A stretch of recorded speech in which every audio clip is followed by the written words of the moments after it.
Hi అండి. Welcome to Yashira's kitchen. ఈరోజు ఒక స్టార్టర్ని చూపిస్తానండి. చాలా టేస్టీగా ఉంటుంది. చాలా సింపుల్గా కూడా ప్రిపేర్ చేసుకోవచ్చు. రెస్టారెంట్ కంటే కూడా చాలా టేస్టీగా ఉంటుందండి. మన ఇంట్లో ఉండే ఇంగ్రీడియంట్స్తోనే చాలా టేస్టీగా ఎలా ప్రిపేర్ చేసుకోవాలో ఇప్పుడు మీకు చేసి చూపిస్తాను. దీనికోసం ముందుగా ఒక 1/2 kg బోన్లెస్ చికెన్ తీసుకున్నానండి. ఇలా చిన్న చిన్న పీసులుగా కట్ చేసుకొని క్లీన్ చేసుకోవాలి.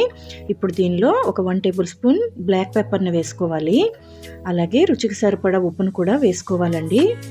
అలాగే ఒక 1 టేబుల్ స్పూన్ నిమ్మరసం వేసుకోవాలండి. వీటన్నిటిని కూడా బాగా కలిసేలాగా చికెన్కి పట్టుకునేలాగా బాగా కలుపుకోవాలండి. ఇలా చిన్న చిన్న పీసులుగా కట్ చేసుకుంటేనే టేస్ట్ అనేది బాగుంటుందండి. ఇలా కలుపుకున్న తర్వాత దీనిలో ఒక 1 టేబుల్ స్పూన్ మైదా పిండి వేసుకోవాలండి. మైదా పిండి కూడా బాగా కలిసేలాగా కలుపుకోవాలి. దీన్ని ఒక పక్కన పెట్టేసుకొని స్టవ్ వెలిగించి ఒక ప్యాన్ పెట్టుకొని దానిలో ఒక 4 టేబుల్ స్పూన్ ఆయిల్ని వేసుకోవాలండి. ఇలా ఆయిల్ వేసుకున్న తర్వాత దీనిలో ముందుగా మనం కలిపెట్టుకున్న చికెన్ని వేసుకోవాలండి.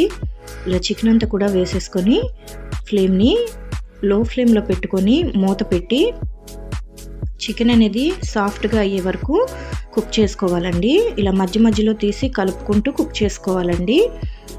ఇలా మూత తీసి మధ్య మధ్యలో కలుపుకుంటూ చికెన్ సాఫ్ట్గా కుక్ అవ్వాలండి. అంతవరకు కూడా చికెన్ని కుక్ చేసుకోవాలి. ఇలా మైదా పిండి వేయడం వల్ల కాస్త ప్యాన్కి స్టిక్ అవుతూ ఉంటుందండి. ఇలా కలుపుకుంటూ కుక్ చేసుకుంటే మనకి చికెన్ అనేది స్టిక్ అవ్వకుండా ఉంటుంది. చికెన్ అనేది కలర్ చేంజ్ అయ్యి మనకి పూర్తిగా కుక్ అయిపోవాలండి. అంతవరకు కూడా ఫ్రై చేసుకోవాలి. ఈ రకంగా ఫ్రై అయితే సరిపోతుందండి. ఈ విధంగా ఫ్రై అయిన దాన్ని వేరొక బౌల్లోకి తీసేసి పక్కన పెట్టేసుకోండి. ఇప్పుడు అదే ప్యాన్లో ఒక 2 టేబుల్ స్పూన్ బటర్ని వేసుకోవాలండి. బటర్ అంతా కూడా పూర్తిగా కరిగిపోవాలి. ఇలా బటర్ కరిగించుకున్న తర్వాత దీనిలో ఒక 2 టేబుల్ స్పూన్ సన్నగా తరిగిన వెల్లుల్లిపాయలని వేసుకోవాలండి. చాలా సన్నగా తరుక్కొని వేసుకోవాలి. అలాగే ఒక 2 టేబుల్ స్పూన్ చిల్లీ ఫ్లేక్స్ వేసుకోవాలండి. వీటన్నిటిని కూడా కాస్త ఫ్రై చేసుకోవాలి. వెల్లుల్లి అనేది పచ్చివాసన పోయేదాకా ఫ్రై చేసుకుంటే మనకి మంచి స్మెల్ అనేది వస్తుందండి. అప్పటి వరకు ఫ్రై చేసుకోవాలండి. ఇలా ఫ్రై అయిన తర్వాత దీనిలో ఒక 1/2 టేబుల్ స్పూన్ మైదా పిండి వేసుకోవాలండి. అలాగే ఒక 1/2 tablespoon black pepper powder కూడా వేసుకోండి. నేను వేసింది స్కిప్ అయిపోయిందండి. అందుకని మీరు బ్లాక్ పెప్పర్ని యాడ్ చేసుకున్న తర్వాత ఒకసారి ఫ్రై చేసుకోవాలి. ఇప్పుడు ఒక 1/2 గ్లాసు వాటర్ని వేసుకోవాలండి. వాటర్ని వేసిన తర్వాత కలుపుకుంటూ ఉండాలండి. మైదా పిండి వేసాం కాబట్టి మనకి థిక్గా మనకి వాటర్ అనేది సాస్లా అవుతుందండి. ఫ్లేమ్ని లో ఫ్లేమ్లో పెట్టుకొని ఇలా కాస్త దగ్గర పడాలండి. ఒక 10 to 20 సెకండ్స్లో ఇలా మనకి లిక్విడ్లా ఫామ్ అవుతుందండి. ఇప్పుడు దీనిలో ముందుగా మనం ఫ్రై చేసి పెట్టుకున్న చికెన్ని వేసుకోవాలి. వేసుకొని బాగా కలిసేలాగా ఒకసారి బాగా కలుపుకోవాలండి.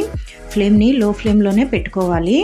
ఇలా బాగా కలుపుకున్న తర్వాత ఫ్లేమ్ని లో ఫ్లేమ్లో పెట్టుకొని మూత పెట్టి ఒక 10 మినిట్స్ కుక్ చేసుకోవాలండి. ఇలా ఒక 10 మినిట్స్ తర్వాత మూత తీసి ఒకసారి కలుపుకోవాలి. ఇలా ఒక 10 మినిట్స్ మూత పెట్టుకొని కుక్ చేసుకుంటే సరిపోతుంది. ఇప్పుడు మూత తీసేసి ఫ్లేమ్ని మీడియం ఫ్లేమ్లో పెట్టుకొని కలుపుకుంటూ చికెన్ మొత్తం కూడా దగ్గరగా అయ్యే వరకు కూడా కుక్ చేసుకోవాలండి. ఒక 5 to 10 మినిట్స్లో చికెన్ అంతా కూడా దగ్గరగా అయిపోతుంది.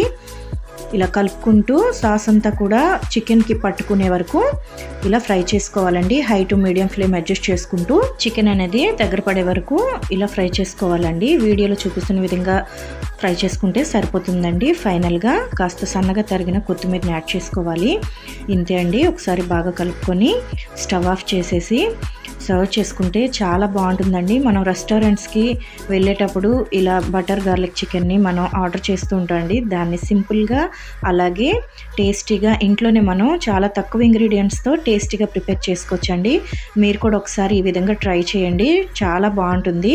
ఈ సండేకి ఒకసారి ఈ విధంగా ట్రై చేయండి. ఎలా వచ్చిందో కామెంట్ చేయండి. ఇంట్లోనే మనం చాలా హైజెనిక్గా చాలా సింపుల్గా ప్రిపేర్ చేసుకోవచ్చండి. మీరు కూడా ఒకసారి ఈ విధంగా ట్రై చేసి ఎలా వచ్చిందో కామెంట్ చేయండి. చికెన్తో ఎప్పుడు ఒకేలా కాకుండా ఒకసారి ఇలా కూడా ట్రై చేయండి. చాలా టేస్టీగా ఉంటుంది. పిల్లలు కూడా చాలా ఎంజాయ్ చేస్తారండి. ఈ వీడియో మీకు నచ్చినట్టయితే వీడియోని మీ ఫ్రెండ్స్ అండ్ ఫ్యామిలీకి షేర్ చేయండి. అలాగే ఛానల్ ఎవరైనా కొత్తగా చూస్తున్నట్టయితే ఛానల్ని సబ్స్క్రైబ్ చేసుకోండి. వీడియోని లైక్ చేయండి, షేర్ చేయండి, కామెంట్ చేయండి. Thank you for watching.